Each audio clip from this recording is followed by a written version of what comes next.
Welcome po sa G-Trick TV. Nandito na naman tayo sa ating mga tutorial about glass and aluminum installation, lalo na sa mga presyo nito.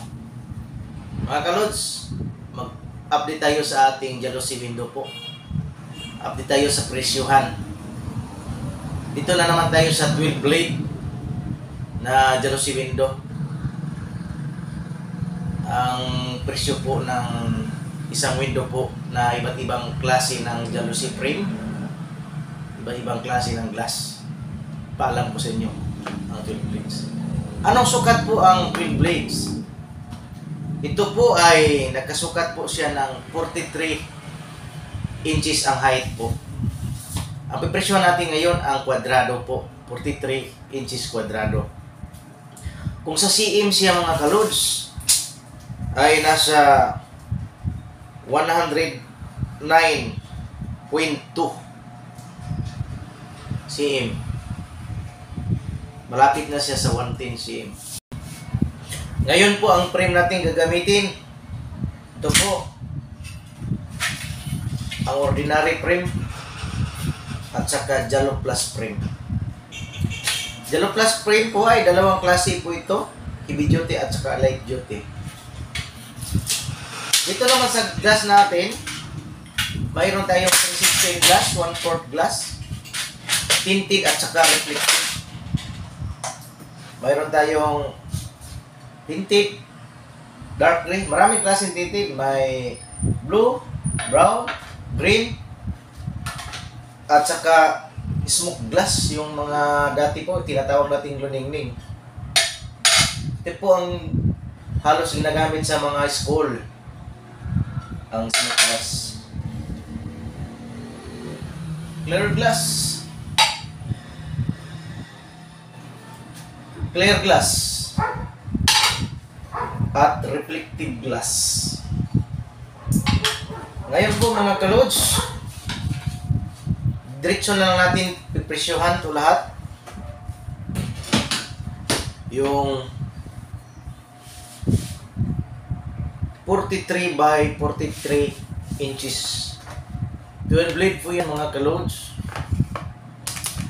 Ngayon po ang presyo ng heavy duty Jallo Plus frame ang gamit.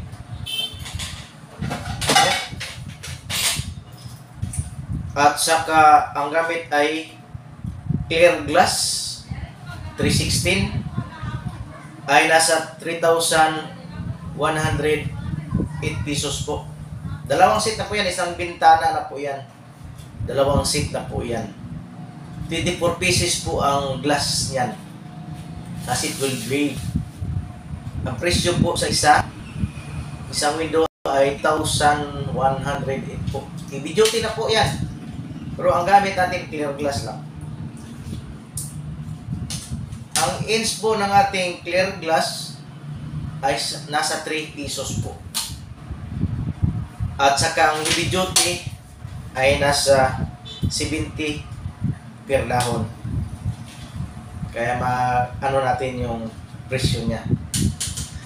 Dito naman tayo sa heavy duty pa rin, tapos tinted glass 316, clear glass 1/4 at smoke glass 1/4. Parehas lang sila ng presyo. Ay nasa 3 pesos ang 50 tapos ang inch ng ating glass blade yan. Tapos heavy duty ang gamit. Ganon pa rin na size na 43 kwadrado inches po na sa 12 blade po. Ay nasa 3,366 pesos po ang presyo. Dito na naman tayo sa heavy duty. Ang gamit na glass ay reflective glass. Ay nagkakahalaga ng 3,624 pesos. Tapos sa light duty po na Jallo Plus frame, ang reflective glass po mga kalods ay nasa 4 pesos po yan ang by inch po ng ating reflective glass blade. Ang light duty po mga kalods, ganito pa rin ang makita nyo, pero ang kaibahan lang ay nag-iisang screw lang dito. Ito ay dalawang screw po ito. At matibay po, makikita mo sa nakapix po yan. Yan ang tinatawag heavy duty.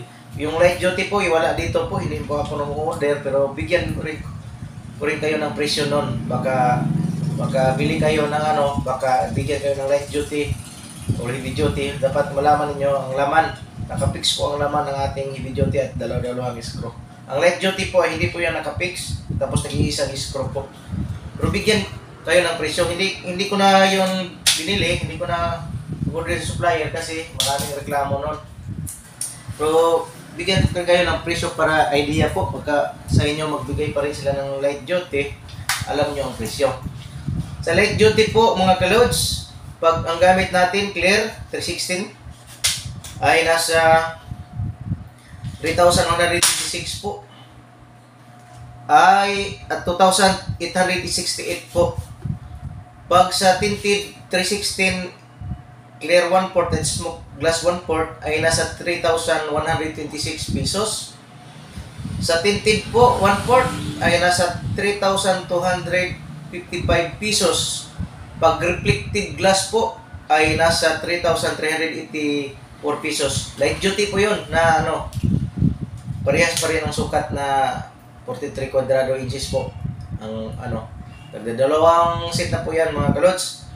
Tapos ibigay ko sa inyo yung per dahon ng light duty ay nasa 65 pesos ang dahon. Hindi katulad ng heavy duty, tag 70.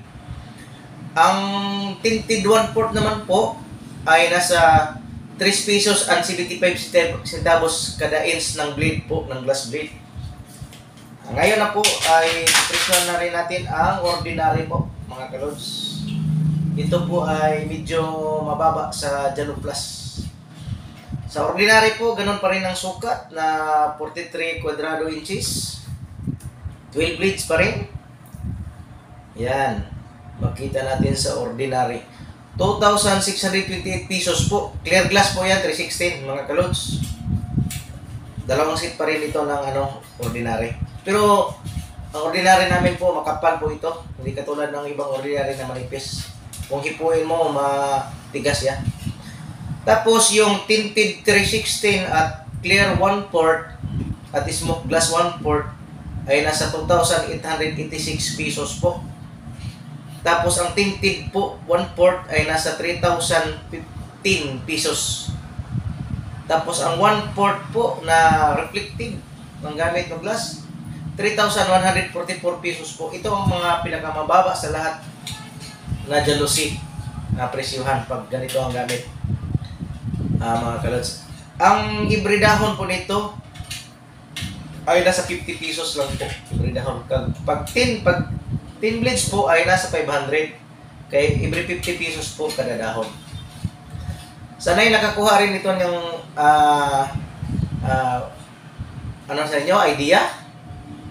Sino pa pong hindi po naka-subscribe dyan, paki-click ng bell button, paki-like, paki-share para palagi po kayong ma-update natin sa ating mga tutorial, mga presyo, lalo na sa ating mga glass installation, mga presyo ng about glass and aluminum works.